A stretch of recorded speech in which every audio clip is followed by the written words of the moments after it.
La petite Ayumi était élevée dans les rizières d'Indonésie, parmi les rituels, les prières et les offrandes.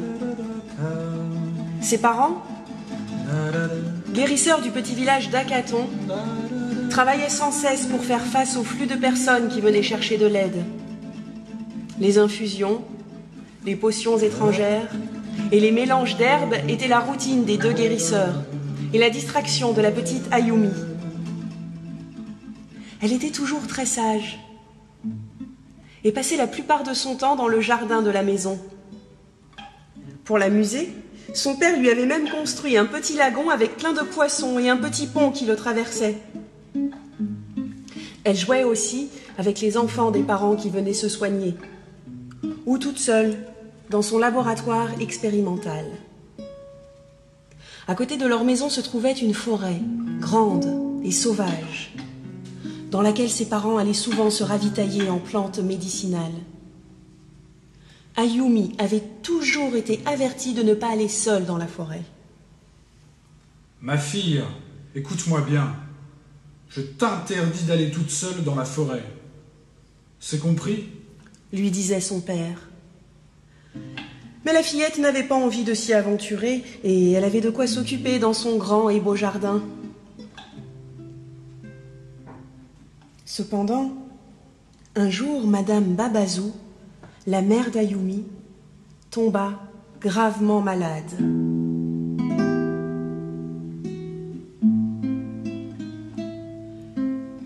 Elle souffrait d'une forte infection que les remèdes de la maisonnée ne parvinrent pas à guérir.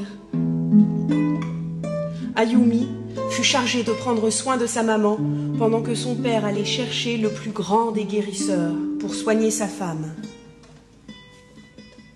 « Ma fille, tu restes à côté de ta mère et tu veilles sur elle pendant mon absence. J'espère ne pas tarder à revenir. » Ayumi resta et veilla sa maman qui n'allait pas bien. Elle était très triste d'être impuissante face à sa maladie.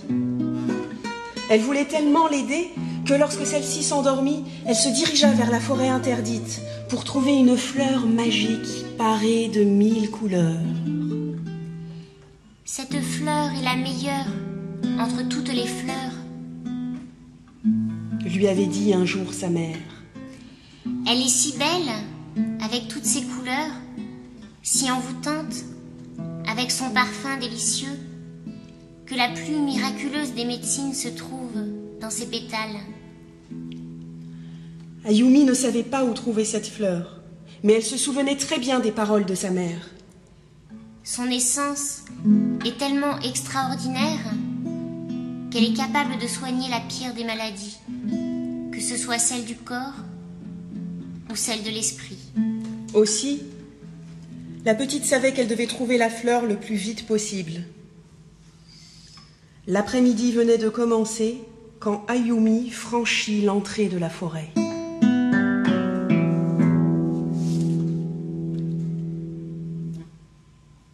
Elle marchait, déterminée, regardait partout, dégageant les branches d'arbres. Mais la fleur magique restait introuvable. Ayumi ne se découragea pas, sa maman avait besoin d'elle. Elle marcha encore et encore plus vite.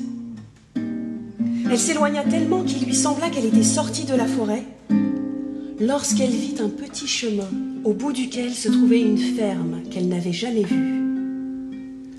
Elle fut aussitôt soulagée de rencontrer une empreinte humaine et pensa qu'elle pourrait trouver de l'aide. Ayumi se précipita sur le chemin de la ferme et elle entra dans la salle à manger. Il y régnait une grande sérénité. La nature alentour battait son plein et donnait une douce atmosphère de couleur à tout ce qui se trouvait dans la pièce. Le soleil, entrant par la fenêtre, éclairait un beau tableau accroché au-dessus de la cheminée. Ayumi y vit un champ de fleurs en pleine floraison. Les couleurs lumineuses du tableau attiraient Ayumi, qui ne put se retenir de humer les fleurs. « Mais suis-je bête? Ce ne sont pas de vraies fleurs. Elles ne peuvent pas avoir d'odeur.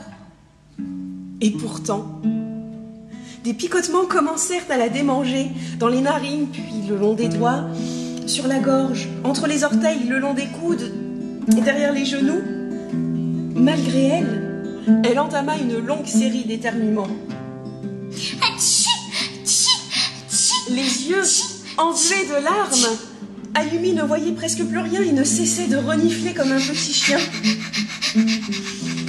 Et c'est alors qu'elle sentit des milliers de petits doigts la tapotant, pianotant le long de sa peau, parcourant tout son corps, caressant ses épaules, effleurant, tels des tissus, son bassin, ses genoux. Un doux parfum de fleurs l'enveloppa alors que peu à peu, elle ne voyait plus rien. Tout était calme. Elle entendait une douce musique au loin. Mais je m'envole. Que m'arrive-t-il? Oh, merveille. Les fleurs m'emportent. Quel doux parfum. Mais je suis portée, je suis transportée même. Je vole. Quelle chance de pouvoir voler, moi qui en rêvais depuis si longtemps. Mes paupières sont lourdes. Je crois que je m'endors. Elle était soulevée, emportée, ravie par des milliers de petites mains dans les airs qui la soutenaient tel un matelas d'air. Mais oui, les fleurs tendaient leurs pétales, leurs pistils et leurs tiges vers le corps de la petite fille, identiques à des milliers de petits bras pour la soulever très haut vers le ciel. Il balançait tous ses membres comme sur un tapis de verdure, volant dans les airs, virevoltant avec elle. Dans l'esprit d'Ayumi, peu à peu la réalité laissa place à une image paisible de félicité et de légèreté. Et une belle lumière blanche envahit l'écran de sa conscience sous les paupières. Serais-je morte? Toute leur vie, les vivants, les grandes personnes, se demandent ce qu'est la mort. Quand vient-elle? Jamais au bon moment. Comment est-ce que c'est quand on est mort? Et si c'était cela? Un grand silence blanc. Une lumière dans un espace sans poids où je flotte. Est-ce que je respire? Est-ce que mon cœur a cessé de battre? J'ai encore besoin d'air. Pourtant, il me semble que je peux bouger les doigts. Je veux vivre encore sur cette terre. Ayumi se souvint alors qu'elle avait écrit le matin même un poème de sa composition.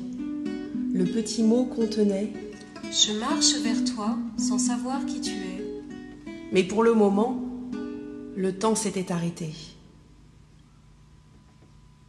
Soudain, le pollen sembla avoir cessé son effet car les petits doigts disparurent. Et la douceur du matelas fut remplacée par un matelas de terre, odorant, solide et ferme. Ayumi sentit son dos toucher une surface dure. Sa tête retrouvait son volume. Elle sentit son poids et sa texture de vivante, ainsi que ses membres et sa colonne. Ouf, ce n'était qu'un mauvais rêve. Oui, je suis en vie.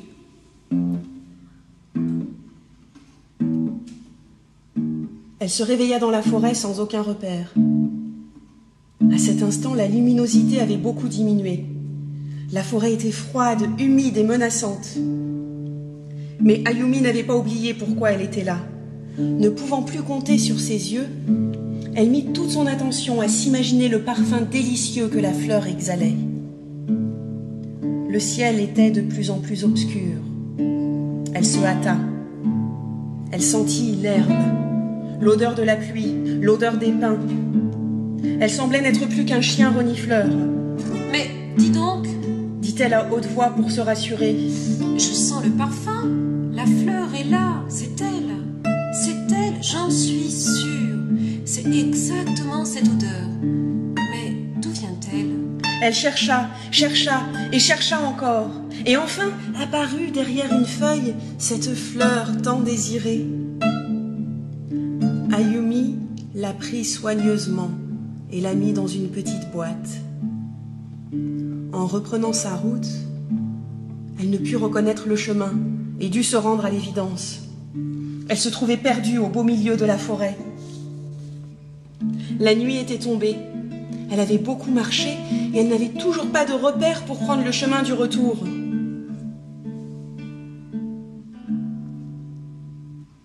Soudain, elle avisa un poulain sauvage qui suivait sa mère nonchalamment, un peu distancé d'elle. Et voilà qu'Ayumi se prit une envie subite de monter à califourchon sur le poulain. Elle pensait qu'il pourrait la ramener chez elle. Oh, quelle peine! L'animal à ma portée. Elle s'essaya avec beaucoup de peine, se cramponnant au dos, glissant, se reprenant. Et oh, c'est oh, Pendant que la jument, l'œil en coin, veillait, l'air plutôt paisible. Ayumi ne prit garde et, vlan, un violent coup de sabot s'abattit sur son genou. Suivirent alors des hurlements de douleur. Aïe, aïe, aïe, ouf, aïe. Et tout son corps se recroquevilla sur le genou meurtri, comme pour conjurer toute la douleur. Ainsi Ayumi resta levée de longues minutes. Elle se déploya enfin, claudiquant. Je dois retrouver le chemin de la maison. Il faisait nuit noire. Oh mon Dieu! Elle tomba sur ses genoux. Comment pourrais-je sortir d'ici? Comment était maman? La peur l'envahissait quand elle pensait à sa mère et elle ne pouvait s'empêcher de pleurer. Elle resta repliée sur elle-même de longues minutes qui lui semblèrent une éternité.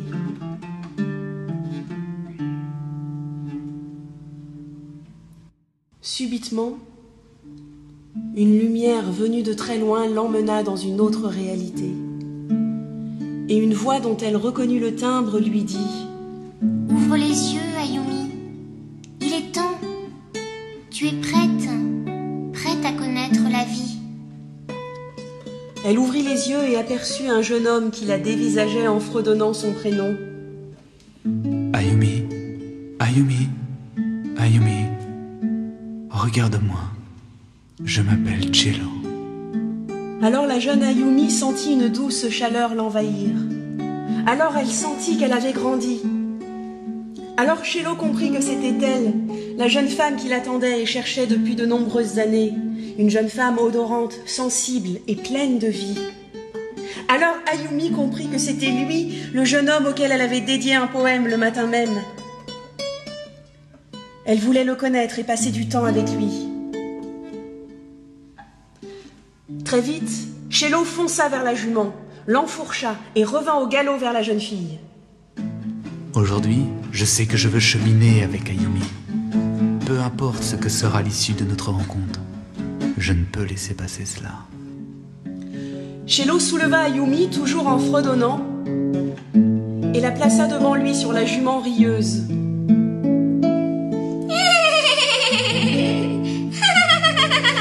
La jument les emmena chez les parents d'Ayumi. La jeune fille put soigner sa maman grâce à la fleur qu'elle avait rapportée. Après quelques jours, Ayumi dit au revoir à ses parents, à tous ceux qu'elle aimait, à sa vie d'avant. Et elle partit avec Cello vers le ciel d'une destinée qu'il leur restait à découvrir.